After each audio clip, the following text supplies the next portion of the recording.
हम चर्चा करेंगे पास्ट परफेक्ट कंटिन्यूस की। पास्ट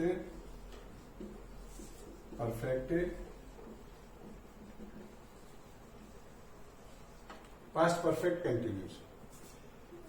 इससे पहले अपन ने प्रेजेंट परफेक्ट कंटिन्यूस पढ़ा है। आज हम पास्ट परफेक्ट कंटिन्यूस, सेम स्थिति है, लेकिन पास्ट परफेक्ट कंटिन्यूस में ऐसा कोई काम जो भूतकाल में एक निश्चित समय तक जारी था, और जिस समय हम चर्चा करते हैं निश्चित समय पर जारी होते हैं और भूतकाल में ही वो कार्य समाप्त हो गया, वो होता है पास्ट परफेक्ट कंटिन्यूस। इसका भी सेम वही फार्मूला है। इसकी हिंदी की जो पहचान है, इसमें से रहा था, से रही थी और से रहे थे आदि शब्द इसके अंत में आते हैं। और जैसे पूर्व में अपने को मालूम है से, ये से का मतलब होता है समय, टाइम। और इस टाइम को इस टेंस के आधार पर अपन ने दो जगह बांट रखा है, एक पॉइंट ऑफ टाइम और एक पीरियड ऑफ टाइम। पहले अपन चर्चा कर चुके हैं पॉइंट ऑफ टाइम के लिए जो समय बिंदु होता है, एक समय अवधि होता है, इसके लिए सिंस और इसके लिए फॉर काम में लेते हैं। और इसकी सबसे बड़ी पहचान क्या है, सिंस और फॉर के साथ में क्या दिया होता है, टाइम।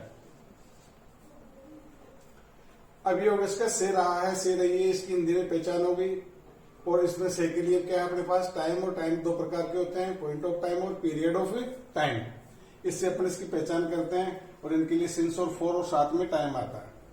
अब पास्ट परफेक्ट कंटिन्यूस से जो सेंटेंस है, इसके जो सिंपल सेंटेंस बनाने का जो तरीका है, वो तरीका यह है कि सबसे पहले जो सिंपल सेंटेंस सभी काल के वाक्य में अपन बनाते हुए आ रहे हैं, वही तरीका इसमें रहेगा। सिंपल सेंटेंस के रूप में सबसे पहले सब्जेक्ट, सब्जेक्ट के बाद में हेल्पिंग वर्ब और हेल्पिंग वर्ब के बाद में मेन वर्ब और उसके बाद में उसका ऑब्जेक्ट और ऑब्जेक्ट के बाद में सिंस और फॉर और प्लस उसके साथ में टाइम। इसमें सब्जेक्ट के नंबर, पर्सन, जेंडर का कोई प्रभाव नहीं होता। हेल्पिंग वर्ब के रूप में इसमें सभी सब्जेक्ट के साथ में हैड बीन यूज होती है और क्रिया की फर्स्ट फॉर्म में आईएनजी का प्रयोग करते हैं रूल्स के अनुसार। ये सब्जेक्ट चाहे जो भी हो, सबके साथ में हैड बीन प्लस क्रिया की फर्स्ट फॉर्म में आईएनजी, उसके बाद में क्रिया का जो कर्म ऑब्जेक्ट है, उसके बाद में समय जो दिया हुआ है और उस समय के साथ में। अब जैसे सामान्य रूप से वह सुबह से खेल रहा था। अब इसमें आ गया से के साथ में समय दे रखा है अपने पास सुबह से। अब इसमें रहा था, रही थी आदि शब्द आ गए, साथ में क्या दिया हुआ है, टाइम। तो अपन इसको पहचान कर सकते हैं कि ये पास्ट परफेक्ट कंटिन्यूस टेंस है। तो इसको टेबल के अनुसार बनाएंगे। वह, he had been playing since morning. ये इसके एक सामान्य सेंटेंस बनाने का एक तरीका। हम इस प्रकार से इस काल के किसी भी वाक्य को बना सकते हैं। सब्जेक्ट चाहे जो भी हो, सबके साथ में हैड बीन होगा, प्लस क्रिया की फर्स्ट फॉर्म में आईएनजी होगी नियम अनुसार। ये इसका तरीका। अब इसमें जो सबसे महत्वपूर्ण चीज जो एग्जाम्स की दृष्टि से, आपसे कंपटीशन की दृष्टि से, जो कॉम्पिटेटिव एग्जाम्स होते हैं या बोर्ड एग्जाम्स होते हैं, सामान्य अपने लोकल एग्जाम्स होते हैं, उसमें करेक्ट फॉर्म भरवाई जाती है। करेक्ट फॉर्म भरवाई जाती है, हमें पता लग जाता है कि इसमें से रहा था, रही थी, हिंदी के सेंटेंस से पहचान कर सकते हैं। लेकिन अंग्रेजी के सेंटेंस में पहचानने में दोनों present indefinite, present perfect continuous और पास्ट परफेक्ट कंटिन्यूस एक भ्रम पैदा कर देते हैं, संशय की स्थिति आ जाती है। तो इसकी सबसे बड़ी पहचान क्या है पास्ट परफेक्ट कंटिन्यूस की, कि इसमें एक न एक पास्ट क्लूज अवश्य इसके साथ में जुड़ा हुआ होता है। दो क्लूज साथ में चलते हैं और ये क्लूज किससे जुड़े होंगे? किसी कंजक्शन से। किससे जुड़े होंगे? कंजक्शन से। और कंजक्शन आपको किसी भी प्रकार का मिल सकता है, वेन का भी मिल सकता है, बट का भी मिल सकता है, डेट का भी मिल सकता है।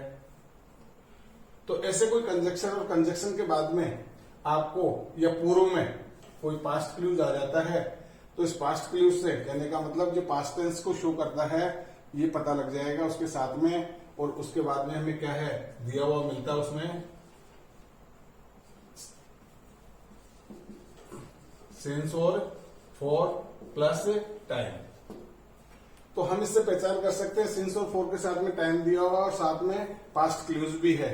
तो पास्ट क्लूज में हमें मोस्टली क्या मिल जाती है? पास्ट क्लूज में सेकंड फॉर्म भी मिल जाती है। तो सेकंड फॉर्म वगैरह दी हुई होती है, वाज वर्ब का प्रयोग भी दिया हुआ हो सकता है, या उसमें क्या दिया होता है? वाज वर्ब का प्रयोग पास्ट क्लूज में। तो इस क्लूज के आधार पर हम पहचान सकते हैं कि ये पास्ट परफेक्ट कंटिन्यूस टेंस होगा। जैसे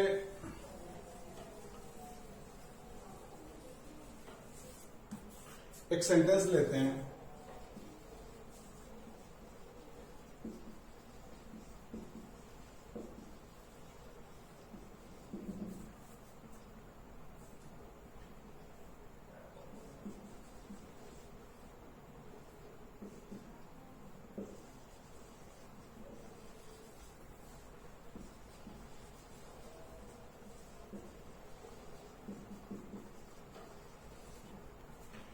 ये एक सेंटेंस है, see water the plants since evening when I went there. अब इसमें देखिए एक क्लूज ये है, एक क्लूज ये है। अब इसमें हमें पहचानने का तरीका क्या है? इसमें सिंस दे रखा है और सिंस के साथ में क्या दे रखा है? टाइम दे रखा है। तो सिंस और फॉर के साथ में टाइम दे रखा है, पहचान कर सकते हैं कि ये परफेक्ट कंटिन्यूस है। लेकिन अब दूसरा जो सेंटेंस, जो दूसरा क्लूज जुड़ा हुआ है, इसमें वेन क्या है? कंजक्शन है। और कंजक्शन के साथ में दूसरे क्लूज में जो सेकंड फॉर्म दे रखी है, ये किसको बता रही है? पास्ट क्लूज के बारे में बता रही है कि ये पास्ट टेंस में। इससे हम पहचान कर सकते हैं कि ये पास्ट परफेक्ट कंटिन्यूस टेंस है। और पास्ट परफेक्ट कंटिन्यूस टेंस आते ही हमारे दिमाग में आ जाएगा इसमें हैड बीन प्लस क्रिया की फर्स्ट फॉर्म में आईएनजी लगाना है। तो इसका तरीका क्या होगा? अब इसमें जो फॉर्म डालेंगे वो हैड बीन वाटरिंग, ये इसका तरीका होगा। जैसे कई दफा हम डायरेक्ट इनडायरेक्ट बनाते हैं तो बाहर हमें सेड और टोल्ड मिल जाते हैं और डेट का कंजक्शन मिल जाता है। जैसे आई सेड दैट,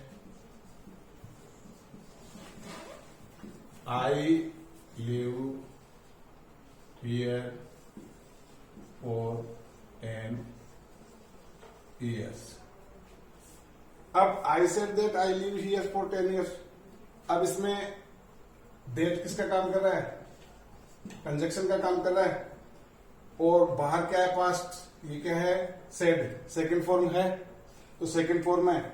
और इसमें फॉर, और फॉर के साथ में क्या दिया हुआ है? टाइम।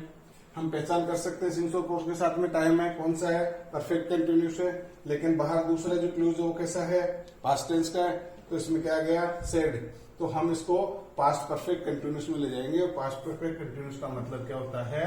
हैड बीन प्लस क्रिया की फर्स्ट फॉर्म में आईएनजी। तो इसका क्या कर देंगे? ई हटा करके रूल्स के अनुसार आईएनजी लिविंग। तो इस प्रकार से हम इसकी करेक्ट फॉर्म भी भर सकते हैं। ये पास्ट परफेक्ट कंटिन्यूस बनाने का एक सामान्य तरीका और इसमें करेक्ट फॉर्म भरने का एक तरीका।